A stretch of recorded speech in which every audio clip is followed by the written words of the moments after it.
अरे बस बस, का गाणंच ऐकता? तुम्हाला गाणं ऐकायसाठी नाही आहे हा व्हिडिओ. तुम्हाला या गाण्यावरून काय समजलं? तुम्हाला काय सांगू शकता तुम्ही?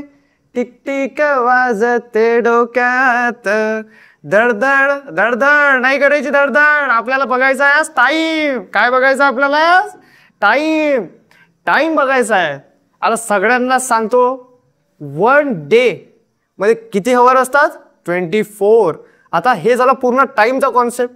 एका दिवसात किती तास असतात? 24 हवर्स. तसंच मग एका घंट्यात किती मिनिट असतात? किती असतात? 60 मिनिट्स.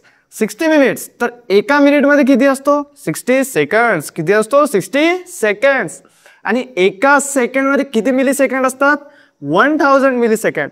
आता कधी पण तुम्हाला कन्व्हर्जन करायचं काम पडलं तर याला लक्षात ठेवायचं. एका दिवसात 24 घंटे, एका घंट्यात 60 मिनिट, एका मिनिटात 60 सेकंड आणि एका सेकंडात 1000 मिली सेकंड. आता जर तुम्हाला अजून एक कॉन्सेप्ट शिकवतो. काय? 1 day is divided into 2 equal parts of 12 आवर. जे आपला पूर्ण 24 घंट्याचा काळ असतो तो किती पार्टमध्ये डिवाइड होतो? 2 पार्टमध्ये, 12-12 घंट्याचा. एका 12 घंट्याच्या पार्टला काय म्हणू आपण? AM. आणि दुसऱ्या 12 घंट्याच्या पार्टला काय म्हणू आपण? PM. जो सकाळचा टाइम असतो, रात्रीचे 12 वाजतात, त्याला काय म्हणू आपण? मिडनाईट. मग दुपार होते, दुपारला काय म्हणू आपण? नून. आणि वापस जेव्हा रात्र होते तेव्हा काय म्हणू आपण? Mid night. म्हणजे सपोज इथं पहा, 1 जानेवारी तारीख आहे. हा 1 जानेवारीला 12 वाजले म्हणजे 1 जानेवारी तारीख सुरू झाली. मग दुपारच्या 1 जानेवारीला म्हणू आपण नून.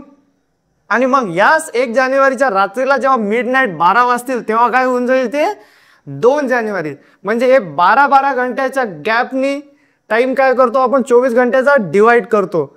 जे सकाळचा टाइम राहतो रात्रीपासून तर सकाळी 12 वाजेपर्यंत त्याला काय म्हणू आपण? नेहमी AM. आणि दुपारी 12 पासून तर रात्री 12 पर्यंतचा टाइम त्याला काय म्हणू आपण? PM.